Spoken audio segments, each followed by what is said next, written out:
আল্লাহর নবী বলছে, আমার উম্মত জাহান্নামটা আমি যেমন দেখছি, যদি তোমাদেরকে বলতাম আর বুঝাইতাম তো তোমরা আর জীবনে কোনোদিন হাসতা না, জীবনে আর কোনোদিন স্ত্রীর সাথে রাত্র কাটাইতা, জীবনে কোনোদিন জনপদে থাকতা না, বরং জঙ্গলে আর পাহাড়ে গিয়ে আশ্রয় নিতা, আর 24 ঘন্টা শুধু কান্তা জাহান্নামের ভয়ে।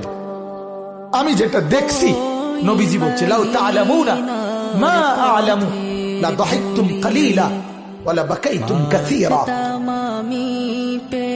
আজ আপনারা, আল্লাহর নবী এটা পর্যন্ত হাদিসে বলছে, হাদিসের মধ্যে মিশকাতে কথা আছে, কোন মানুষের লাশ যখন লাশের খাটিয়ায় করে নাফরমান ওই লোকের লাশ যখন কবরস্থানের দিকে নিয়ে যায়, আল্লাহর নবী বলছে এই পরিমাণ চিৎকার করে ওই নাফরমান, যদি কেউ পৃথিবীর কোন মানুষ জীবিত এই চিৎকার শুনতো, আল্লাহর নবী বলেন, তাহলে পৃথিবীর কোন মানুষ আর কারো লাশ কবরস্থানে নিয়ে যাইতো না, দাফন করতো না, আর খাটের মধ্যে কান্দে রইতো না, বরং ভাবতো এমন চিৎকার শোনা সম্ভব না।